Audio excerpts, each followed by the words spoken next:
8월 25일 수요예배 하나님의 말씀은 마태복음 22장 34절에서 40절 말씀입니다. 마태복음 22장 34절에서 40절 말씀입니다. 봉독하겠습니다. 예수께서 사두개인들로 대답할 수 없게 하셨다 함을 바리새인들이 듣고 모였는데 그 중에 한 율법사가 예수를 시험하여 묻되 선생님, 율법 중에서 어느 계명이 크니까? 예수께서 이르시되 내 마음을 다하고 목숨을 다하고 뜻을 다하여 주 너의 하나님을 사랑하라 하셨으니 이것이 크고 첫째 되는 계명이요 둘째도 그와 같으니 내 이웃을 내 자신같이 사랑하라 하셨으니 이 두 계명이 온 율법과 선지자의 강령이니라. 아멘. 예수님은 예루살렘의 종교 지도자들과 세 차례나 논쟁을 하십니다. 불필요한 논쟁이 될지 아니면 필요한 논쟁이 될지 모르겠지만 그들의 의도는 악합니다. 그러나 결과적으로 예수님은 그 악함을 선으로 바꾸고 계십니다. 의도적으로 악한 질문에 대한 예수님의 대답이 결국 제자된 우리를 지혜롭게 하고 선악과 선과 악을 분별할 수 있는 진리의 가르침으로 인도해 주시기 때문입니다. 첫 번째 논쟁은 바리새인과 연합한 헤롯 당원이 조세 제도에 대하여 질문합니다. 가이사 황제에게 세금을 바치는 것이 옳습니까? 아니면 옳지 않습니까? 예수님의 답변은 간단합니다. 가이사의 것은 가이사에게, 하나님의 것은 하나님에게 바치라 라고 대답합니다. 악한 자들의 교묘한 방법으로 예수님을 공경에 빠뜨리려 했지만 예수님은 지혜로우신 분입니다. 어떤 편견이나 선입견에 사로잡혀 있는 분이 아닙니다. 두 번째 논쟁은 사두개인들이 부활에 대하여 질문합니다. 부활을 믿지 않았던 사두개인들이 극단적인 예를 들어 천국을 조롱합니다. 법과 제도를 다루는 전문가답게 사두개인들은 그때 당시 사람이 아들을 낳지 못하면 형수와 결혼하여 자손을 낳게 하는 제도를 인용하며 부활 신앙을 말도 안 되는 생각이라고 주장했습니다. 이 땅의 골치 아픈 일이 천국에서는 어떻게 해결될 것이냐? 천국에서도 이 문제는 해결하지 못한다라며 천국이 없다는 식으로 천국이 있으나 마나 한다는 논리를 펼쳤습니다. 복잡한 수학 공식이나 골치 아픈 민사나 형사상 사건을 끄집어내어 예수님 보고 대답해 보라고 하는 못된 신보입니다. 예수님의 대답이 무엇입니까? 너희가 성경도 하나님의 능력도 알지 못하는 거로 오해하였도다라고 말씀하셨습니다. 여러분, 교회 다닌다고 성경 말씀을 은혜롭게 받아들이고 하나님을 믿는 것이 아닙니다. 오히려 성경 말씀을 자기 마음대로 해석하는 이상한 사람도 있습니다. 이단들이 이런 식입니다. 자신들은 성경을 다 알고 있다고 믿습니다. 이단들의 모습을 보면 무리하기 짝이 없습니다. 예의라고는 없습니다. 그냥 무작정 들이댑니다. 막무가내로 이게 하나님의 말씀이라며 읽어보라며 종이를 내밀고 또 말장난이 시작됩니다. 이단들의 편지들 교회에 있으면 옵니다. 그런데 그거 읽다가 찢어버립니다. 저는 무슨 초등학교 동화 같은 내용도 아니고 원숭이 엉덩이는 빨간 것은 사과, 사과는 맛있어, 맛있는 건 바나나, 바나나는 길어. 이같이 성경의 문맥과 아무런 상관없이 성경을 난도질하며 빨간색은 빨간색으로, 맛있는 것은 맛있는 것으로, 바나나는 바나나와 같은 말도 안 되는 이 조잡한 나열식 해석으로 이 성경을 풀이하고 있습니다. 그러면서 자기가 원하는 풀이대로 해석되었다며 좋아라 합니다. 이런 모습이 행여나 우리의 부끄러운 모습이 안 되어야 됩니다. 성경은 내 뜻대로 내가 원하는 대로 풀이하고 해석하는 것이 아닙니다. 성경은 하나님의 뜻을 아는 것이 먼저입니다. 내가 알고 싶은 것, 알아지는 것이 성경이 아니라 신앙은 나의 관점으로 세상을 살아가는 것이 아니라 하나님의 약속이라는 관점을 따라 믿고 묵상하고 또 그 말씀에 순종하는 것이 성경을 대하는 우리의 올바른 태도입니다. 이 말은 현실을 부정하라는 것이 아니라 우리가 당하는 현실, 우리가 처한 현재를 내 관점으로만 보는 것이 아니라 하나님의 관점으로 보는 것이 신앙생활입니다. 다시 말씀드립니다. 내 관점을 100% 제거하고 하나님의 관점으로 100% 채워라. 이런 뜻이 아닙니다. 100% 현실 가운데 우리는 하나님의 뜻을 100% 알기 위하여 하나님의 말씀인 성경을 붙잡고 성령의 인도하심 따라 기도하며 예수님의 순종을 삶 속에서 배워야 합니다. 그럼에도 현실에서, 세상에서, 일상에서 믿음을 지키는 것이 쉽지 않습니다. 그렇기 때문에 내 힘과 내 능력으로 사는 것이 아니라 하나님의 힘과 능력을 의지하며 사는 것이 우리의 신앙생활입니다.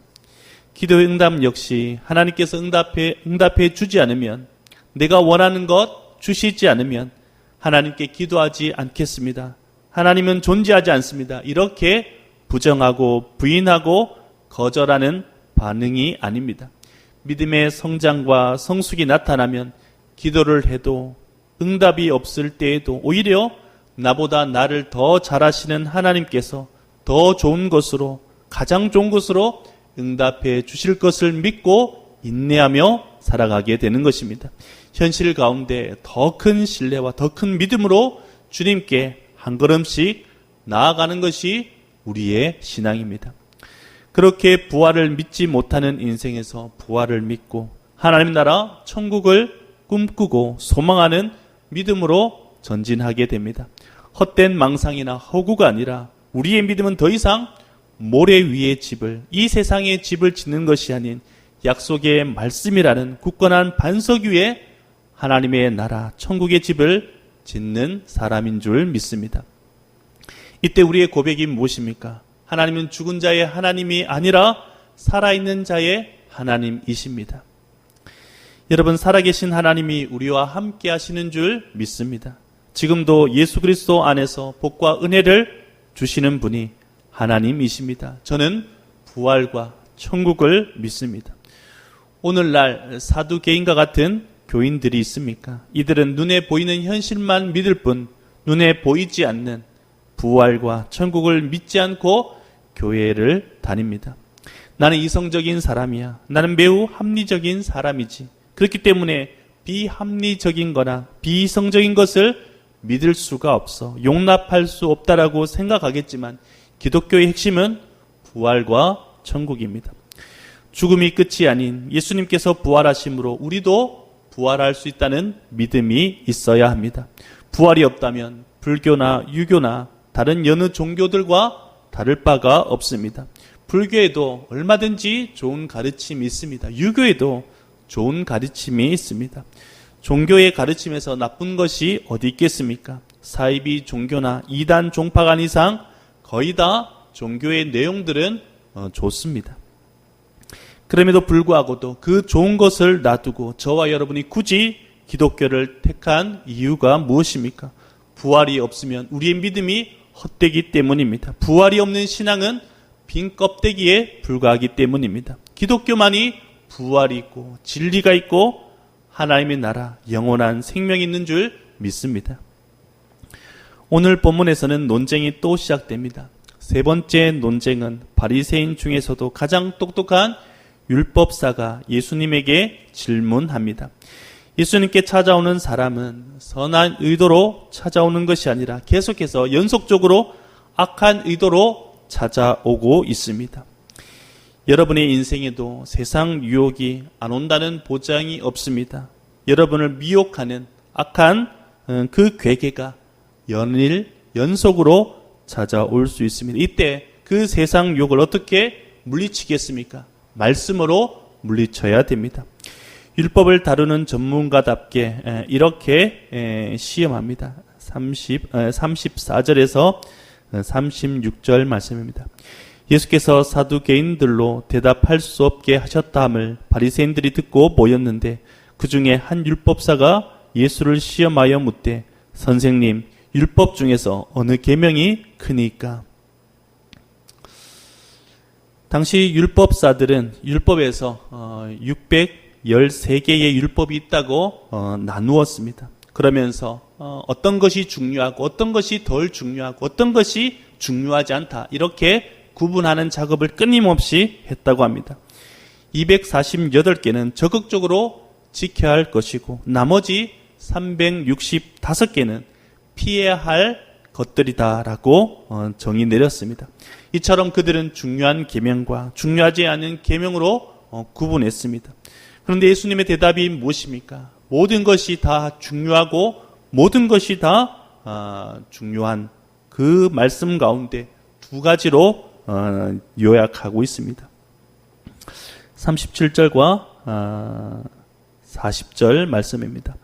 예수께서 이르시되 내 마음을 다하고 목숨을 다하고 뜻을 다하여 주 너의 하나님을 사랑하라 하셨으니 이것이 크고 첫째 되는 계명이요 둘째도 그와 같으니 내 이웃을 내 자신같이 사랑하라 하셨으니 이 두 계명이 온 율법과 선지자의 강령이니라. 아멘. 예수님의 대답은 모든 율법을 아우르는 율법의 결정판입니다. 여러분, 예수님께서 단순하고 아주 쉽게 풀어서 대답하셨기 때문에 자칫 중요하지 않은 말씀처럼 들리겠지만 아닙니다. 그 어느 전문가보다 그 어떤 말씀에 해박한 지식을 가진 사람보다 가장 분명하게 가장 핵심적으로 성경에 가장 줄기되는 두 줄기를 끄집어 핵심을 본질을 말씀해 주고 있습니다. 예수님은 지금 성경을 한 줄로 요약하셨습니다. 창세기가 무슨 내용이지, 요한계시록이 무슨 내용이지, 이 문제는 어떻게 해결해야 되지, 망박한 현실 어떻게 살아야지, 병에 걸렸는데 어떻게 해야 되지, 좋은 일이 생겼는데 어떻게 할까, 우리 집에 경사가 났는데 어떻게 하지, 복이 저절로 굴러왔는데 정말 어떻게 될지 모를 때에 그때 말씀이 바로 오늘 말씀으로 다 해결될 수가 있습니다. 우리 그리스도인들은 무슨 일을 만나든지 어떻게 해야 됩니까? 첫째, 마음을 다하고 목숨을 다하고 뜻을 다하여 주 너의 하나님을 사랑해야 됩니다. 둘째는 무엇입니까? 이웃을 자신과 같이 사랑해야 됩니다. 문제 가운데 힘들어하는 이웃을 위로하시기를 바랍니다. 막막한 현실 가운데 힘들어하는 이웃에게 도움을 주시기를 바랍니다. 병에 걸린 이웃을 위해 기도해 주십시오. 좋은 일이 생긴 이웃과 함께 기뻐해야 됩니다. 우리 집에 경사가 났다면 혼자 기뻐하는 것이 아니라 이웃과 함께 그 기쁨을 나누셔야 됩니다. 복이 굴러온다면 복을 찾지 마시고 복을 받고 누리고 이웃들에게 그 복을 나누는 삶으로, 베푸는 삶으로 우리가 나아가야 됩니다. 슬픈 일이 있거나 어려운 일이 있거나 기쁜 일이 있거나 또 힘든 일이 있거나 우울한 일이 있거나 행복한 일이 있거나 언제 어디서든지 우리는 마음을 다하고 목숨을 다하고 뜻을 다하여 하나님을 사랑하는 일에 정진해야 됩니다. 그리고 내 이웃을 내 몸과 같이 사랑하기를 우리가 힘써야 되는 것입니다. 이것이 바로 율법과 선지자의 강령이다. 하나님을 사랑하는 사람은 이웃을 사랑합니다. 이웃을 사랑하지 않는 사람은 하나님을 사랑하지 않습니다. 행여나 우리가 이웃에게 함부로 말하고 행동하지는 않습니까? 이웃에게 우리가 무관심하지는 않습니까? 택배 일을 하시는 분들에게 함부로 대하거나 말하지 않습니까? 전화 상담하거나 전화로 안대하시는 분들에게 다짜고짜 반말이나 짜증부터 내지 않습니까? 식당이나 마트에서 종업원이나 계산원에게 화를 내거나 하대하는 행동을 하지 않습니까? 여러분, 이웃에게 잘해야 되는 이유가 여기 있습니다. 이웃을 사랑하는 자가 하나님을 사랑하기 때문입니다. 이웃에게 잘하는 사람이 하나님에게 잘하는 사람입니다. 예수 믿는 우리는 이웃을 존중하고 배려해야 합니다. 여러분, 우리는 말과 혀로만 사랑하는 사람이 아니라 우리는 현대판 바리새인과 율법사가 아닙니다. 성경을 아는데 하나님을 모르고 하나님 마음도 모르고 하나님의 뜻도 모르고 이웃의 사정도 모르고 이웃의 어려움을 무관심하고 이웃의 기쁨을 함께 나누지 않고 오히려 시기하고 미워하는 이런 불신자의 삶을 살아서는 안 됩니다.